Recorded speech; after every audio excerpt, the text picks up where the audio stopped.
O meu nome é Danila Marero, son docente e investigador na área da sociolingüística e dos estudos queer e hoxe tocoume estar aquí a moderar esta sesión en cuanto integrante da Rede Galega de Estudos Queer, da que falarei un pouquiño agora a seguir. Despois da inauguración, non, coa Deputación da Coruña e coa Universidade da Coruña, as quais agradecemos máis unha vez esta iniciativa, falamos da necesidade da memoria histórica LGBTI que máis para combater os novos e os vellos discursos de odio e tamén das estrategias de invisibilización e de silenciamento e de desposesión colectiva, non?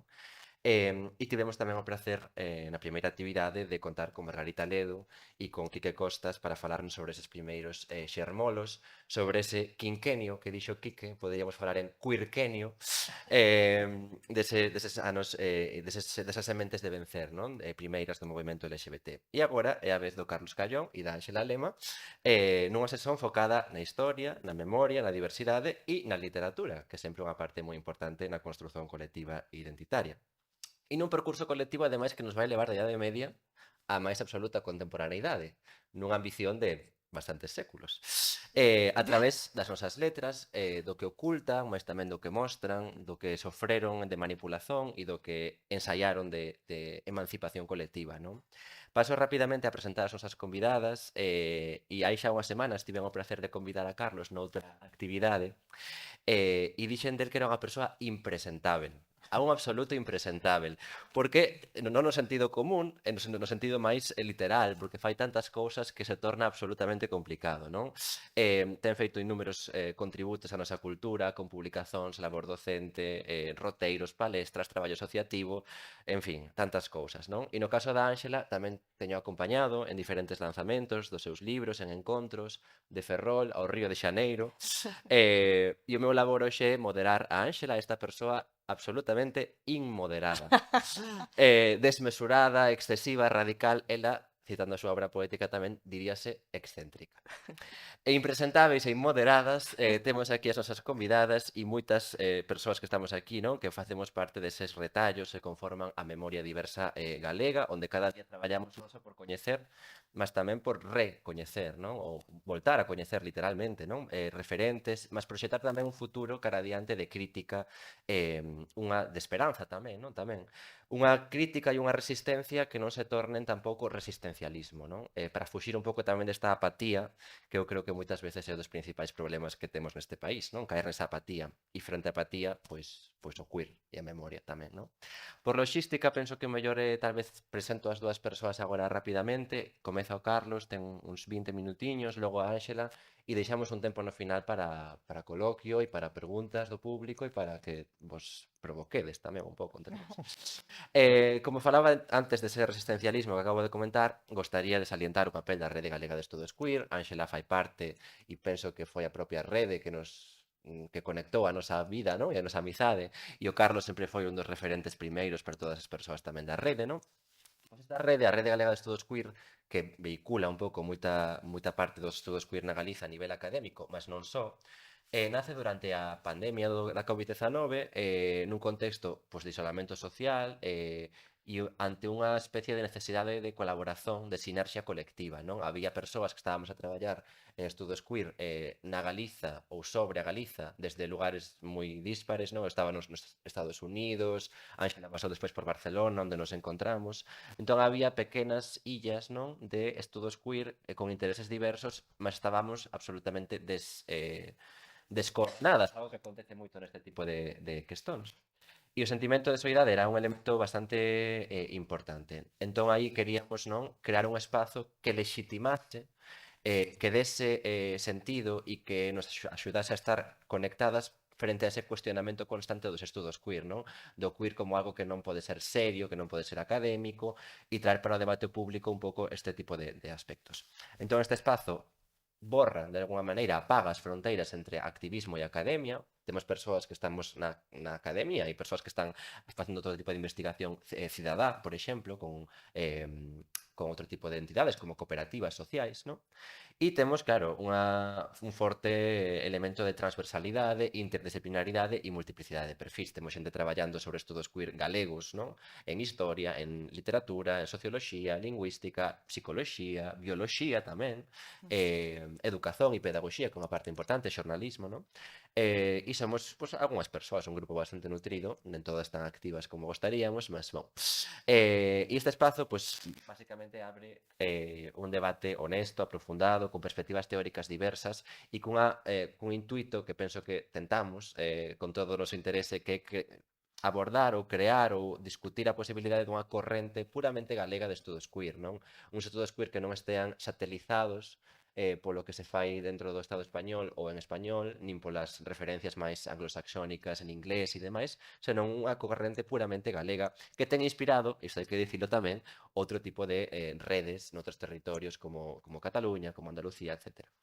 E celebramos aquí, na Coruña, o noso primeiro Congreso Internacional Corpo, Xénero e Sexualidade en marzo de 2022. É un prazer voltar a este espazo normal que nos evoca ese ano de 2022 e xa collo posto no próximo ano que esperemos que podamos facer o seguinte congreso como principal evento, non, de socialización da rede. Entón, nada, en primeiro lugar, temos a Carlos, que, como dixen, non forma parte da rede, mas de forma indirecta, sí, aínda que non este aí, nos introducímolo nós, non? Escritor, profesor, investigador de Ribeira, docente no Instituto San Clemente de Santiago de Compostela, tamén na USC, no campus de Lugo. É licenciado en Filoloxías Galega, Portuguesa e Románica, doutor pola Universidade da Coruña e foi durante moitos meses, e aínda hoxe é presidente de honra, da Mesa pola Normalización Lingüística. Para além da súa obra poética, pois claro, Carlos ten publicado moitísimos ensaios na área dos estudos LGBT, literarios e tamén sociolingüísticos. Penso que hoxe aquí tamén ficou un pouco de manifesto a conexión da lingua, non? E da sociolingüística e da lingua e sociedade con este tipo de aspectos de xénero e sexualidade, un pouco a miña tese e a miña insistencia, R, non? Con que a lingua tamén fai parte desta loita queer.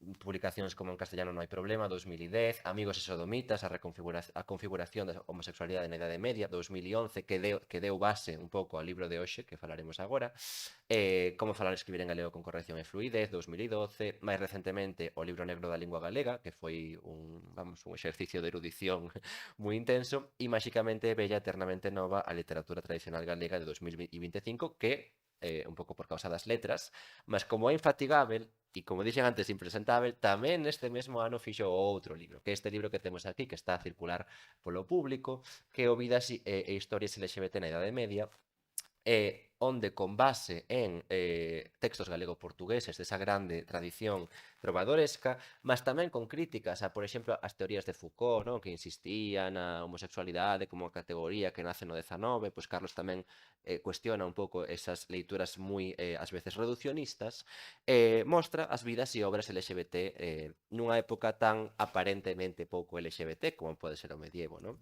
Casamentos entre homes, santos trans, manipulación de textos históricos na edición, por exemplo, un montón de aspectos, non, dos que falará a seguir, e un libro, a final, que causou inmensa polémica, até odio, non? O cual nos demostra que hoxe estamos aquí para celebralo con moitos motivos. E en segundo lugar, temos a Ánxela Lema, graduada en galego e portugués, doutora pola Universidade da Coruña, cunha tese sobre poesía erótica galega, non monogamias, e recepción crítica, que é un pouco o tema que vai falar hoxe. Ánxela é investigadora, escritora, foi leitora de galego e de español en Franza, bolseira, Margarita Salas, postdoctoral en Barcelona, bolseira, penso que ficáis en micro, agora, vale, bolseira tamén do Ramón Piñeiro e hoxe profesora na área de Filoloxía Galega da Universidade da Coruña, fixo parte da SEGA, é integrante da Rede Galega de Estudos Queer e unha, isto é moi importante, last but not least, importante dinamizadora de Mestas, asociación LGBTI que máis da súa sempre querida e insistentemente querida Vila de Cedeira, onde reside. Ánxela editou recentemente 2 volumes importantes para os estudos queer na Galiza, o primeiro, O Cento Voando, que lemos esta semana nun grupiño do Clube de Leitura Queer da Coruña, Cuiruña, Amores, Alianzas e Non Monogamias, do 2023, con Andrea Nunes Brións, e hai ben pouco, deste mesmo ano, con Ana Amigo, que tamén temos aquí hoxe, non? Insubmisión ambigua, voces e relatos alén da monosexualidade. E tamén ten obra poética, mas hoxe vai falarnos sobre un tema que acompaña desde os inicios da súa vida activista e investigadora, que é a releitura da poesía erótica galega con lentes que cuestionen a cis heteronorma. E por iso ese disidencias que rachan os versos, reler a poesía galega, ou poesía que dicían heterosexual. Que dicían heterosexual. Veremos por qué. Entón, Carlos, cando quixeres, eu dou paso a estas persoas fantásticas.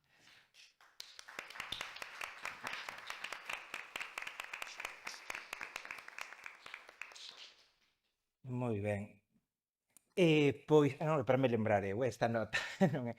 Ben, para me sinxir ben o tempo. Pois para mí é unha alegría poder estar aquí convosco, entón, en primeiro lugar, obrigado tamén polo convite, e por poder partillar mesa con xente pois tamén que tanto admiro. En fin, imos falar un pouquiño de novo de memorias diversas, de memorias históricas, e tamén penso que é moi interesante repararmos despois de escoitarmos a Margarita e a Quique, que en realidade nos grupos e nos colectivos marginalizados ao longo da historia, digo marginalizados, non? Porque hai un proceso para colocar nas marxes, hai en moitas ocasións a sensación de estar comezando de novo, de cero. Eu, por exemplo, cando comecei a descubrir, non, e a entrar un pouco no activismo, eu descoñecía por completo, que houbera tan poucos anos antes, pois que houbera todos eses movementos. E lembrome, claro, o día que encontrei, por exemplo, na hemeroteca da Biblioteca Xeral de Santiago de Compostela, buscando outras cousas, encontrei ese número da nosa terra. E claro, era como unha epifanía, non? E quen di desa historia próxima, di moitas outras historias. E quen di iso, di a historia das mulleres, non? A sensación de a primeira muller que a primeira muller que e vas buscando e resulta que a primeira muller que xa había outra. Ou a televisión galega, por exemplo, en fin, xa sabemos que as informacións da televisión galega sempre hai que oílas con cautela, non con moita cautela, e algunhas que parece como obxectivas, hai pouco dixen o primeiro epitafio en galego que foi a comezo do século XX. Pois sería o primeiro se non houvese moitos outros antes, claro. Entón, mas é esa sensación de estar a comezar continuamente. É a falta de referentes. E, de feito, un dos primeiros pretensións dos movimentos foi justamente ese localizarmos eses referentes no pasado.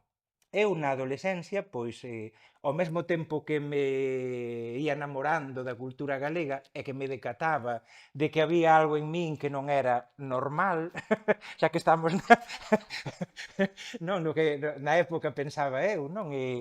Pois claro, comecei mirando tamén nesa literatura trovadoresca que me fascinaba, con que me podía encontrar que falase desa diversidade afectiva e sexual nunha época histórica na cal, efectivamente, finais dos anos 90, tan próximos e, no entanto, tan afastados, pois, claro, é imposible ver homes collidos da man pola rúa, por exemplo, non? Así que era posible ver mulleres. Despois imos falar disto. Despois imos falar disto. Iso que comentou antes Quique é moi ben comentado. Non sei se se ve PowerPoint. o PowerPoint. No, non. Non, non se ve. Sí, compañeiro, falta aí o... Ah, aí está, aí está. Moi ben. Non, sí que se ve, sí que se ve, sí que se ve, Estás ti pequeniño tamén. Despois vas a estar ti. Ben, en primeiro lugar, pídovos que imaxinedes, antes de lle darmos paso ao seguinte diapositivo, ao seguinte slide, quero que imaxinedes un home cunha perruca crecha que lle chegue até aquí. Quero que imaxinedes que ese home non leva pantalón, senón que leva unha especie de pantis brancos apretados. Quero que imaxinedes que ese home está cunha postura de bailarina, collendo un bastón así, cunha postura curiosa. Quero que imaxinedes ese home, pois, co rostro un pouquiño, en fin, uns pós brancos. Quero que imaxinedes con zapatos de tacón, ou de saltos, vermello. Imaxinástelo? Agora estades imaginando se cadra non sei, drag queen ou... Non? Exacto.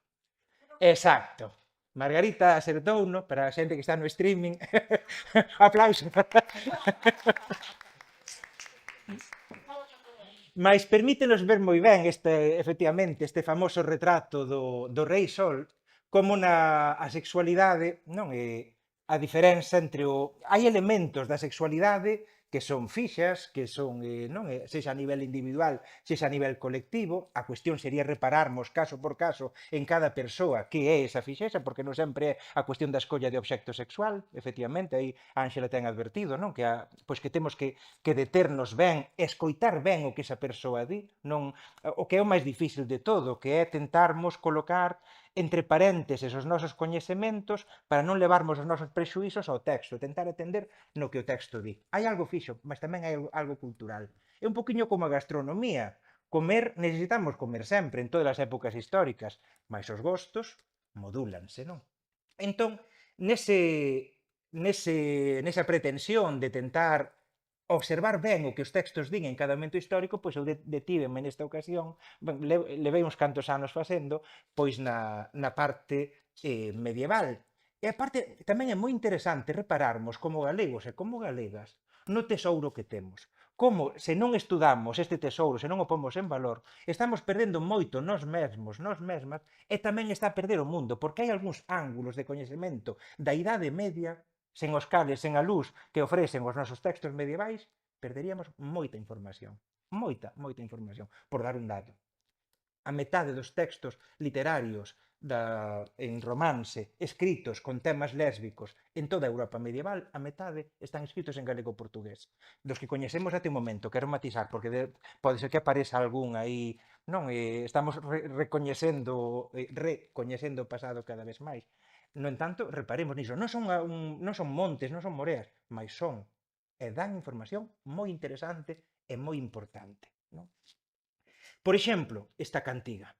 Dicía a ventallada é a bonita, a linda, agora avise eu penada onde eu amorei.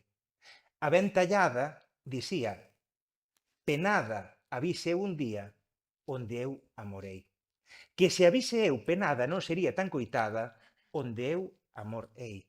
Penada se eu avise non hai mal que eu sentise onde eu amor hei. Quen lle hoxe por min rogase que non tardase chegase onde eu amor hei. Quen lle hoxe por min dixese que non tardase viñese onde eu amor hei.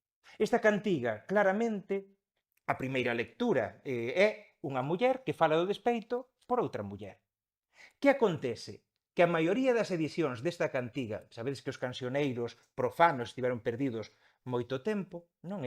Cando demorou tempo en que despois que se editasen e que se socializasen, a maioría da parte das edicións contemporáneas modifican os pronomes desta cantiga.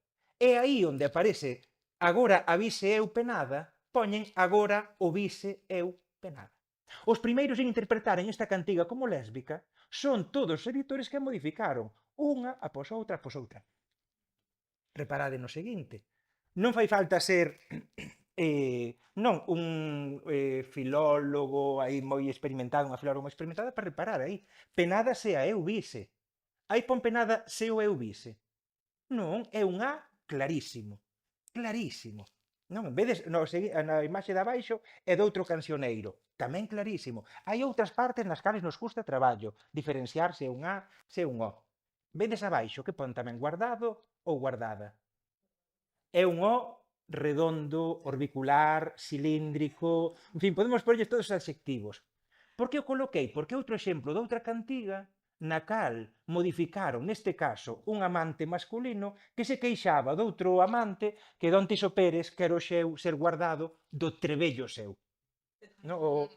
E así toda a cantiga di claramente que todas as noites ven, que o luar aí ves, és un pesado, digo con palabras medievais, e aparte non sabes facelo ben.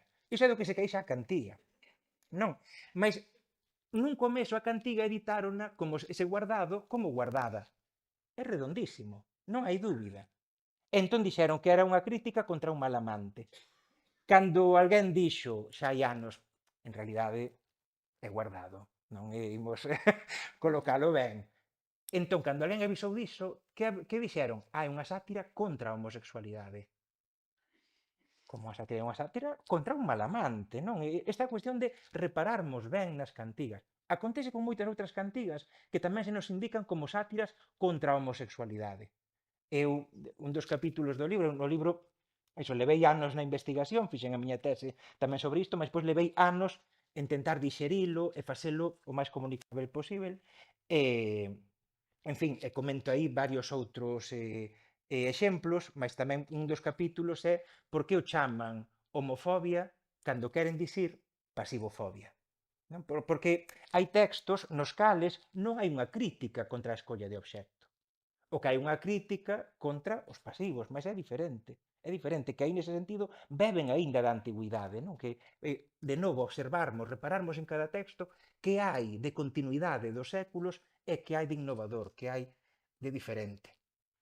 A maior parte das críticas que recibiu este libro, reseñas aínda non tivo ningunha, estou a pensar. Animo que alguén se... Porque, de feito, o outro día aínda nun encontro na Universidade da Coruña dicían que unha das críticas principais que che fixeron era a metodoloxía do libro. Claro, fixerona antes de que se publicase o libro, o cal é genial, non? Xa me pasara co anterior, con Amigos e Sodomitas, que cando gañara o premio Vicente Risco con ese libro, pois saíra unha reseña no Faro de Vigo 3 meses antes de que o libro se publicase. Eu respondínlle que agradecía a atención, que esperase a que saíse e a partir de aí podíamos debater. Con este libro, nada máis anunciarse, nada máis saír un pequeno fragmento no Nós Diario, xa como din no castelán así máis libresco, non? De se rasgaron las vestiduras, las vestimentas e se mesaban los cabellos, non? Pois sí, porque claro, críticas da metodoloxía que eran estilo puto enfermo, idiota, miserable, misógino, e a miña favorita, tiña que ser unha camisola con esta. Fejijunto. Fejijunto. Na verdade que... Non, isto que dicía Tyrion Lannister, tens que coller os insultos e facer deles un escudo, como, en fin, temos na nosa tradición académica feito en tantas ocasións. O motivo destes insultos, xa vedes a forza académica que teñen, non? Porque era sobre todo a cuestión da transexualidade ou todo que fose ir alén, non? Da visión trampista que oxalá fose só de Trump. Que oxalá fose só de Trump, non? E que a veces reducimos aí por todo o impacto que ten no mundo, mas oxalá fose só dese. En fin, por exemplo, o caso das santas barbadas galego-portuguesas. Están aí, están na nosa tradición, están... o que sí nos debe chamar a atención é porque esas santas, que nos textos de boa parte de Europa son referidas, esas santas, como Santa Liberata, por exemplo, ou Vilxeforte, son referidas como de orixe galego-portuguesa, en concreto, por exemplo, cítase normalmente o Baiona, non sempre Baiona, mas é o máis habitual. Por que de todas esas referencias nos descoñecémolas? Entón, é curioso, non? Que pensar que noutros lugares de Europa din é que no Reino de Galiza ou no norte de Portugal, o que pasa é que, claro, no norte de Portugal, que no momento en que se xeraron esas lendas, pois eran o mesmo, como a partir de... Pois nós chegamos a descoñecelas. Ou observarmos, por exemplo, nesta imaxe que temos aquí, observarmos que a única imaxe que se conserva, por exemplo, de Santa Liberata con barba, a pesar da forza da lenda, é unha que se conserva no Museo Nacional de Arte de Cataluña e que podemos ver aí o proceso de restauración, coloqueina por todo o que significa, porque esta muller está aquí a restaurar, mas o traballo de restauración que temos todas e todos por diante. O importante santoral trans, que tamén había persoas que lles ardían as mans, mas, ollo, se hai documentos da época medieval onde nos encontramos con isto, que facemos con eses documentos? Que facemos? A mí o que me resulta abraiante é pensar que nos conventos galegos e portugueses, e tamén no resto de Europa, nos conventos copiaban os monxes, as monxas, copiaban as historias de San Mariño, e contaban sen problema, como San Mariño preferiu pasar fame antes de recoñecerse como unha muller, como lle dicían, e desa forma salvaría a vida, a pesar da acusación que recibiu. Ou Santo Uxío, que o copiaban sen problema, non só sen problema, é que o consideraban un exemplo de vida santa. Ou o caso, que no que máis me centro no libro, estas imaxes corresponden a esta historia de Santo Esmarado, non? Mas, claro, que non é curioso que na Idade Media o copiasen sen problema e haxa trogloditas do século XXI que o que queren é perante estes textos que se corten, que non se fale deles. A cultura, a sociedade non avanza, desde logo, con mordazas, non? Avanza co coñecemento. Ou o caso do matrimonio máis antigo do que conservamos documento na Península Ibérica, quero subliñar o de conservar, porque non é o mesmo, obviamente tivo que haber anteriores. O que é fascinante é pensar que o matrimonio máis antigo entre dous homes que conservamos está no tombo de Selanova, está en fin, de Enraíz de Veiga, na actual Enraíz de Veiga, no século XI, non? E o documento coloqueino aí, alguén tamén, a min fascíname isto, non? Da xente que publica o seu libro e xa saben máis que a ti, e dis, eu levo de moitos anos, facendo pena non preguntarlles antes, podían dicilo, non? Porque hai textos nos que tens que dedicarlle meses mesmo a un verso para poder entendelo, debías preguntarlles. Por exemplo, algunhas persoas dicían sobre este documento entre Pedro Díaz e Munio Bandilas, dicían que iso non era un matrimonio, que iso non era unión entre dous homes, que iso era unha compra dunha igrexa entre os dous para se lucraren con ela. E a miña resposta era: vostede leu o que hai 100 anos escribiu sobre este documento Eduardo Hinojosa, explicando como este documento non facía séricos de compras, que de feito é un documento que fala de convivencia entre dúas persoas por todos os días e todas as noites para sempre. Hai 100 anos. Vostede leu o que hai 40, 50 anos escribiu John Boswell, catedrático de Historia Medieval da Universidade de Yale, sobre este documento, contextualizando e colocando, facendo serie con outros documentos en toda Europa de unións entre homes, non entre mulleres, porque estaban excluídas, efectivamente, non, debido á misoxinia. Leu? Non leu. Leu vostede o que sobre este documento escribiu nos últimos 10, 15 anos o catedrático de Historia Medieval da Universidade de Santiago de Compostela, Xosé Miguel Andrade? Tampouco leu. Non, mas era aí a transfobia e a homofobia, pois claro, son arrogantes, non? Son arrogantes e fronte a iso temos a loita polo coñecemento máis fidedigno, sabendo, ollo, que ninguén daqui somos infalibles, que nos podemos enganar, que se pode interpretar mal un documento ou non, mas hai outros casos nos cales é negro sobre branco, é clarísimo. O que é sorprendente é que, a pesar de que teñamos estas conclusións tan evidentes, sexa unha tradición académica tan sólida para mostralo, iso despois non chega ao ensino. Non chega. E non importa aí o que fagas, non importa o que mostres. Iso tamén debe levarnos a pensar, non? Y aquí inciso que de esta parte hay incluso merchandising, como esa camiseta con libros. Podes porte de novo de pé. Na camiseta podes observar dúas cousas.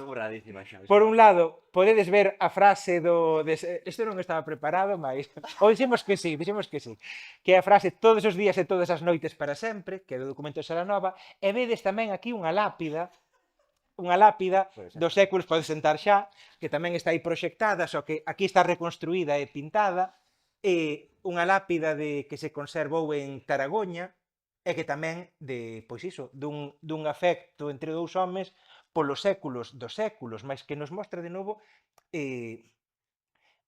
como a afectividade entre homes estaba durante séculos ben considerada, ben vista, era normal que dous homes dormisen xuntos, temos así de testemunhos, que se bicasen en público, que dos homes fosen collidos da man. Aí nese sentido, esta cuestión da invisibilidade, a xente máis nova non coñecedes a canción de Mecano de Nada tienen de especial, dos mujeres que se dan la mano. Ben, Non para de mellorar. claro, mas esa canción, os que temos unha idade, lembrámonos de que nos anos 80, nos anos 90, nada tiñan de especial dúas mulleres que ian collidas da man pola rúa. A día de hoxe, case non hai mulleres collidas da man pola rúa. Case non hai. Houve esa mudanza. Por qué? Porque antes, efectivamente, era o que ben nos comentaba aquí, que esta invisibilidade, a día de hoxe, non tanto sí que se ve o signo de que hai algo máis. Isto aconteceu cos homes uns séculos antes. E, de feito, está ben estudado e analizado. Non? Iso é o que nos explica pois esta situación. En fin, hai moitos outros casos, non dá para falar de todos, o de Esteban Fernández de Castro, o adiantado maior do reino de Galiza, e a súa como foi utilizada a sodomía nos ataques que recibiu políticos por parte de Afonso o Sabio. Esta é unha historia fascinante, non? E sabemos por outras crónicas, isto, por exemplo, no anterior libro eu non tiña todos estes dados, de que el, pois iso, estaba relacionado co adiantado maior do reino de León, que se aficionou del, non? O cal, aí hai unha historia apaixonante que dá para un filme, Margarita.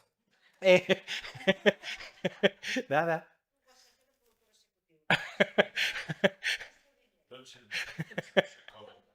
Teño aí. Temos que falar con algunha institución aí que hai moita xente recibindo indirectas hoxe.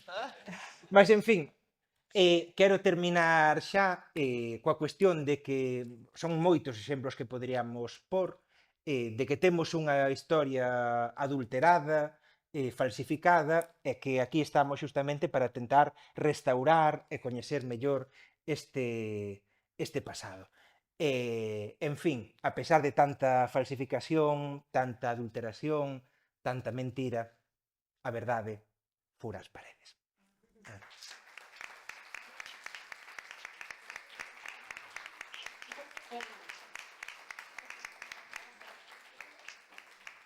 Moi ben, sí, agua mole en pedradura, tanto bate até que fura, non? E agora show must go on, con Ángela somos moi versátiles e cambiamos de rol. Veña. Pase de moda, mecano, non sei que vou facer eu agora. Que difícil me deixar desas cousas. Aí cambiamos. Ai, grazas. Copos.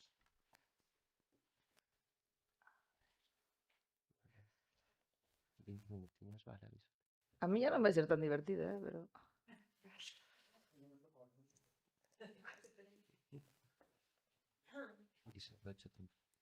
¿Qué? 20 minutinhos. Sí.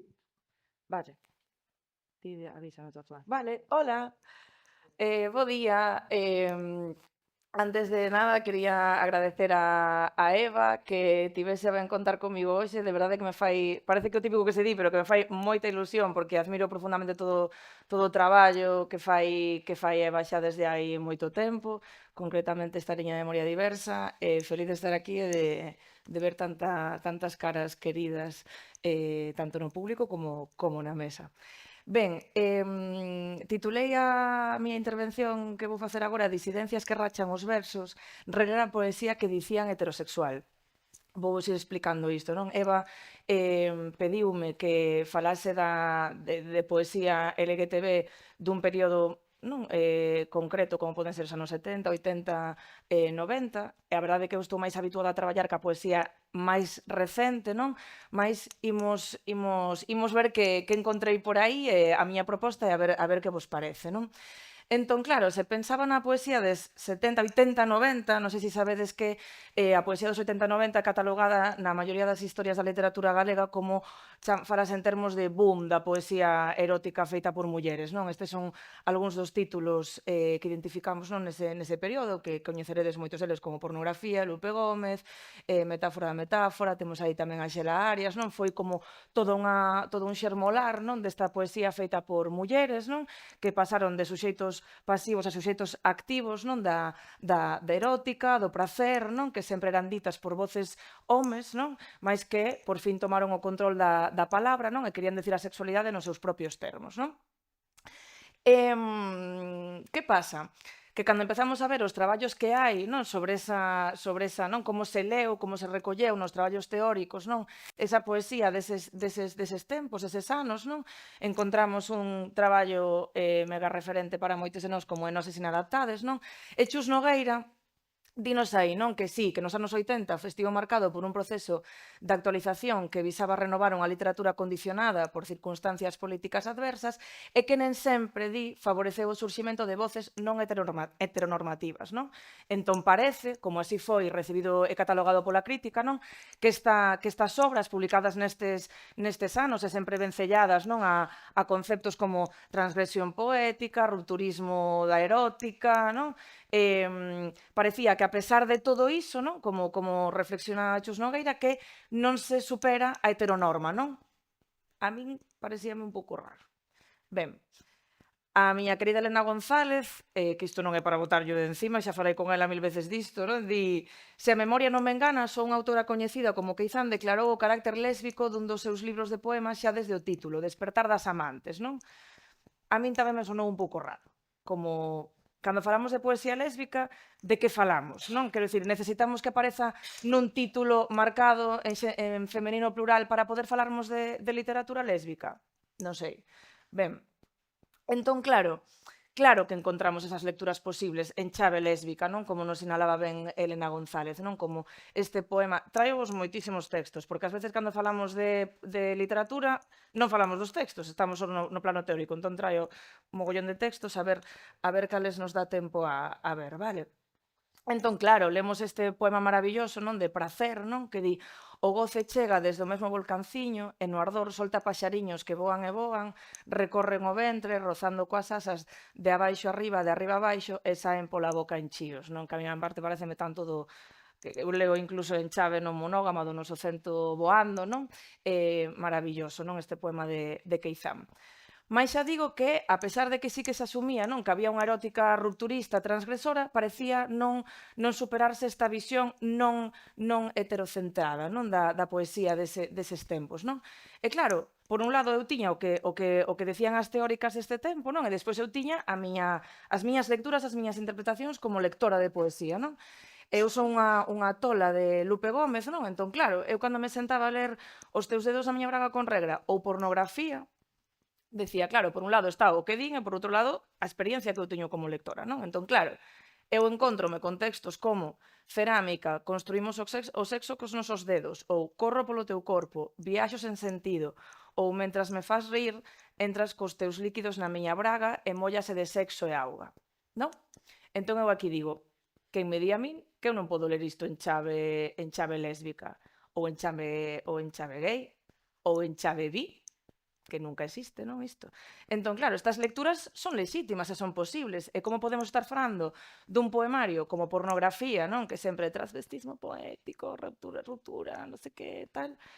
Pero non superamos a heteronorma, non? Estas lecturas aquí son posibles, non? Callón tamén nos dixo neste libro de Dani, decía: os textos que abordan de modo explícito as realidades LGBT na literatura tradicional galega son cuantitativamente poucos. Son poucos, son. Mas iso non quere dicir que o resto dos textos sexan heterosexuais, porque isto non é unha dicotomía, non? Eu isto apliqueino a esta temporada e despois, a esta época en concreto e aos estudos que eu fixen de literatura, de poesía máis contemporánea, non? Moitas narracións non falan de relacións amatorias de ningún tipo, moitas cantigas falan de amores ou de desexos, de forma que a comprensión que se poda dar das mesmas dependa da encenación ou de quen canta ou conta, non? Aquí ti falabas da literatura medieval, mas o que é a reflexión tradicional, perdón, para min o que é a reflexión paréceme aplicable, non, a este momento, non? E que pasa con isto? Por que non conseguimos ler a mellor a textos como Lupe Gómez ou todos estes textos de Yolanda Castaño que aparecía antes ou de Xela Arias, etc. Porque, por esta reflexión que di Beatriz Suárez Briones, non? Que di, podría parafrasearse la famosa proposición de Beauvoir e afirmar que la lectora non nace, sino que se hace. Antes de ese hacerse iniciático propiciado por la toma de consciencia como mujer, las lectoras somos paradójicamente lectores. E eu engadiría monosexuais, monógamas, non? Entón temos esa ollada, non? Porque fomos así socializadas, non? Estamos condicionadas como lectoras, está moi condicionada a nosa maneira de nos achegar aos textos, non? E o noso imaginario literario está construído pois con uns valores que son os mesmos da sociedade, machista, monosexista, etc. Non? Entón, vale, que pasa se intentamos como desfacernos de todo isto e observar, non? Indagar que outras lecturas posibles nos deixan os textos, non? Isto débese tamén a esta frase maravillosa tamén que dixo Sara Torres, non? De que lo reconocible en la norma se acomoda sin factor de ansiedad. Ese ruido son eu. Está sendo rayantísimo, verdad? Vale, desculpade. Desculpa, como cando apajas o extractor. Vale, entón, claro, lo reconocible en la norma se acomoda sin factor de ansiedad, que di Sara Torres, non? Entón, claro, parece que se non se manifesta de maneira explícita as disidencias xa non existen, non? Mais sabemos que non é así e que nós temos o poder de reapropiarnos e de facer o que nos queramos dos silencios, non? Que é lexítimo como queiramos interpretar eses silencios. Tampouco imos encontrar rinocerontes onde non os hai, a ver se me entendedes, non podemos inventarnos as lecturas poéticas, mas non temos por que asumir tantas cousas dos textos, non? Entón, pásame como Diana Kurich, non? Que sigo buscando, como os premios nos chicles, referentes que nomen, que nos nomen, non? Nunca parecemos explícitas, silenciáronnos as metáforas, non? Escribiu Diana. Mais non digo con isto que gustoume moito esta reflexión de Valflores que di non se trata de ilustrar con la palabra sujetos silenciados por la norma heterosexual, sino de rumiar nuestra propia implicación en las políticas y poéticas del pensar y sentir, observando por qué algunos sujetos solo ocupan el lugar de la ignorancia. Claro, isto non vai de facer de polichía da poesía agora, non de polichía LGTB, non? Senón de pensar, non, realmente que mecanismos operan en nós cando lemos e por que hai certos discursos aos que non estamos chegando. Por que? Non? Porque o noso imaginario, os nosos mecanismos de lectura foron establecidos dunhas maneiras moi concretas, que interesan que así sexa, non? E a mí o que me interesa destapar é demostrar que temos unha literatura moito máis transgresora e máis queer do que o canon e a historia da literatura nos fixo crer, non? E por que poesía queer? Por varias cousas, non? Por que falamos en termos de poesía queer? Estas disidencias, todas estas outras formas de entender o mundo, os praceres, as relacións, o sexo, o xénero, non? Como englobalo debaixo deste paraugas, non? Gústame moito esta reflexión que fai Víctor Mora, non? De que o queer sería todo aquilo que nos incomoda ou que nos fai remexernos, non? Na cadeira, non? Gonzalo Hermo, non? Tamén nos falou deste texto que para min foi un foco de luz, non? Que foi Rostros Marondos ou sobre como reler a poesía erótica dos 90, no que xa apuntaba cara a necesidade desa óptica queer, non? E no que di, non? Que nesta perspectiva non interesa con quen se deite a escritora ou escritor, o que de verdade a mí non me importa nada, sempre o digo, non con quen se deite cada quen. Importa despois, o sea, mola para as cañas e iso, pero para as lecturas danos igual, non? Quero dicir, creo que o que fica demostrado, non, é que lemos en chave moi biográfica. Damos por suposto moitísimas cousas da vida persoal de cada quen e só lemos a súa obra a partir da sexualidade que lle presupoñemos, non? E iso é moi limitante e fainos perder moitas cousas, non? E digo que de verdade importa é a potencialidade da súa obra para ser lida en tanto discurso transgresor coa lei do xénero, non? Entón, eu nese sentido quero reapropiarme dos textos de Lupe Gómez, por exemplo, non? Que só se leu nun marco hetero porque, ollo, non é tanto que se saiba que Lupe Gómez é heterosexual, é que non se sabe que non o sexa. Entón, hasta que se lo demostre lo contrario, non? Como todos os seus textos van ser lidos en chave hetero, en chave monosexual, monógama, etc. Non?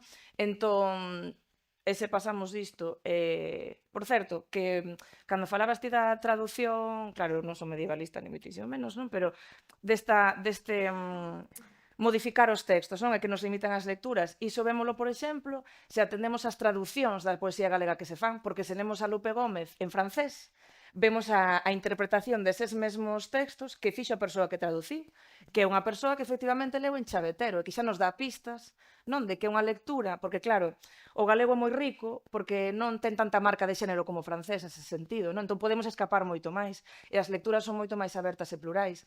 Entón, claro, falta nesa traducción que o francés é unha lingua fortemente marcada, non? Todo o tempo, co maldito pase composé e todas as concordancias que hai que facer, non? Entón, xa nos di que é unha lectura que é a lectura individual desa persoa, mas que o texto original non é así. Entón, iso tamén é moi interesante, non? Igual me estou enrollando moitísimo. Non sei como vou de tempo. Pois se non paso os textos de 6 minutos. Vale. E aquí simplemente viña con diferentes textos de xente referente como para defender e reflexionar, non, de por que esa poesía queer e nese sentido tamén me gusta moito a reflexión de Cristo Casas e Maricas Malas e a da miña amigo sobre a necesidade de queerizar as teorías queer, non? Ou tamén este grupo de raros, non? Este país das maravillas das raras de que falan Zaldúa e que recupera Meloni, non? De que aquí entre todo, non? Que entren todo a que representa unha ameaza ao orden establecido, non? Vale, entón claro, se entramos neste xogo que vos propoño, non? Si encontramos unha poesía queer neste tempo, non? Eu, por exemplo, leo isto e digo, hemorraxia interna, sangro, tanto como un home ou máis, e pareceme potentísimo lelo en chave trans, non? Por exemplo. Ou este de Ana Romaní, non? De El son eu, afeítome fora dos estadios e tamén sangra, non? que tamén me resulta, non sei que vos parece a vos, pero que tamén me parece unha imaxe, un texto super queer e moi potente, non? Quero dicir, remito o queer a todo isto que incomoda e que altera o establecido, non? Seguimos en pronomes de Antón Lopo, non? Tamén,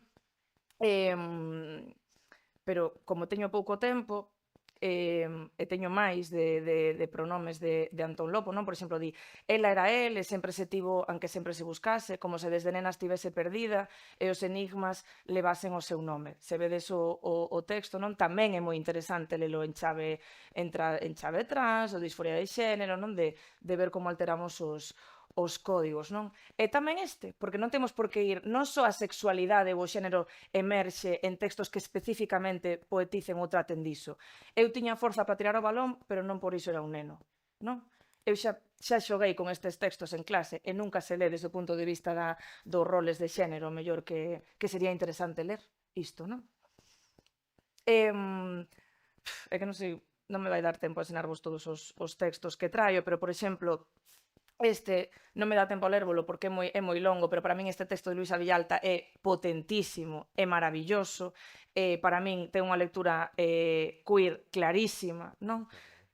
Que é o de os teus pasos de home e os meus sempre se cruzan ao non saber onde van, non? E que remata con ese verso que me tatuaría de pero se non me ves estique en erra, porque o erro está en quen non sabe ollar, non? Nunca en nós, non? Vou avanzando, por exemplo, en poesía queer, por exemplo, este texto de Antón Lopo, temos prácticas BDSMeras, prácticas sexuais non normativas na poesía galega, que tamén é importante sinalar, non? Mexa por ti eslayadamente, non? O sea, que textos non canónicos nos fan encontramos así, non? Suxos, incómodos, maravillosos, non? Este texto de Vivimos no ciclo das erofanías de Yolanda Castaño, anda, déixame que che diga o bonita que eres, meu rei, non? Que hai un xogo aí maravilloso, erótico, de xogo de roles, non? Outro de Anedá maravillosa na romaní, son eu a monstra, o ámbar, eu a rede. Hai unha liña que me está interesando moito de ver cantos monstros hai, que está traballando tamén a compañera Branca Trigo sobre os monstros na poesía galega. Aquí temos tamén o texto máis recente de Aquí vos fala o monstro da miña Andrea Nunes, non? Tamén temos outro de Tamara Andrés, máis recente, chulísimo. Encontrei este de Luisa Castro de Son medio neno, ás veces xuro, pero iso é porque non teño país, non? O sea, como unha Luisa Castro que a priori non ubicaríamos, non, neste corpus, pero que xa vemos que todo depende desde onde ollemos, non? Xa calo. Marta da Costa, por exemplo, eu dentro desta poesía queer incluiría tamén todos aqueles discursos, todos aqueles textos que nos mostren outras formas de relacionarnos, de amar, non?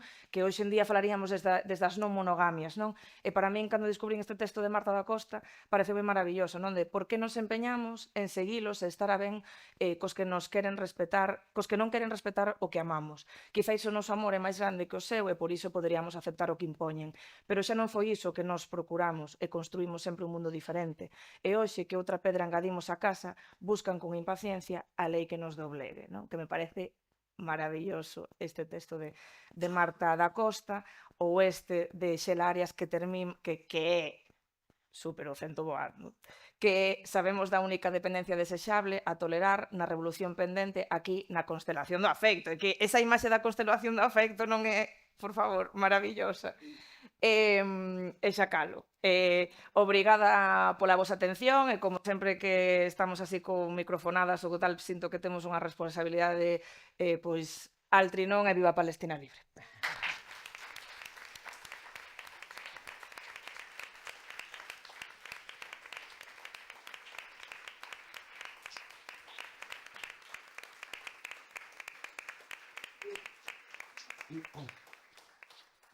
Penso que temos café, mas antes do café, se houbese algunha pregunta do público ou se queredes interpelarvos nesta constelación do afecto, pois adiante.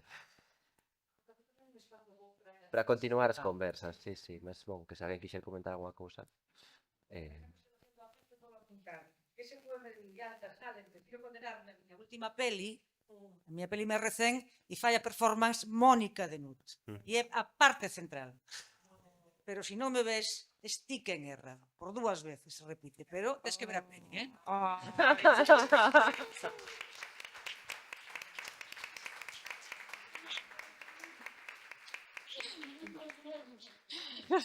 Bueno, como parece que estamos aquí todos falando un pouco do noso libro, eu tamén vou aproveitar, e como non estabas para a presentación, que chegaches tarde, que sepas que falamos do traballo que estás facendo a conta da memoria das mulleres lesbianas na Galicia medieval. Entón, bueno, conta un pouco como vai ese proxecto. Sí, vos sabedes tamén que xa se fixo un documentario que podedes ver tanto na páxina de Nós Televisión como na páxina de YouTube da Deputación, como en Movistar, en fin, que é Maridos e Sodomitas, os casamentos da home na Galiza medieval, que é un documentario feito de forma que debe ser media hora, non? Conta algunhas dos episodios máis emblemáticos, no caso en fin, do lado masculino, e agora estamos efectivamente pois no proceso de elaboración pois do outro lado, non? Porque dun dos outros lados, que hai moitos lados, hai moitos lados dos que falar, non? Mas efectivamente algúns casos como os que comentamos aquí, mas o caso, claro, non dá para falar de todo, no libro comentas un pouquiño máis e no documentario pois tamén se vai falar, pois por exemplo o caso da parella de Sancha Pérez e María Leve en Santiago de Compostela, que hai unha placa, por fortuna, falando delas, mas en fin, que é unha memoria que temos que desenterrar, porque é certo que dos casos masculino temos moito máis, mas, no entanto, o que temos que facer é como na literatura tradicional, non? Pois é virar un pouquiño o pescozo para decatármonos de que tamén, noutro lado que está máis nas sombras, pois que está tamén outra información. Entón, pois aí estamos nese proxecto de continuar sachando, non? Resgatando a memoria. Mais algunha cousa? Bom, eu penso que podemos continuar no café, houve conexións clarísimas, non? Por exemplo, entre a pasivofobia e a cuestión da pluma, que se falou antes con propostas, o debate de como chegar ao ensino, que colocaches un pouquiño, que penso que afecta tanto a literatura contemporánea como a medieval, non? O tema do canon e do corpus, e esa posible presunción queer, non? Frente á presunción heterosexual e cis-heteronormativa de tantos séculos, non? Estar coa lupa non? Da presunción, da dúbida, non? Da suspeita como atitude, non? Perante o mundo. Penso que se non houbese nada máis, pois podemos ir ao café.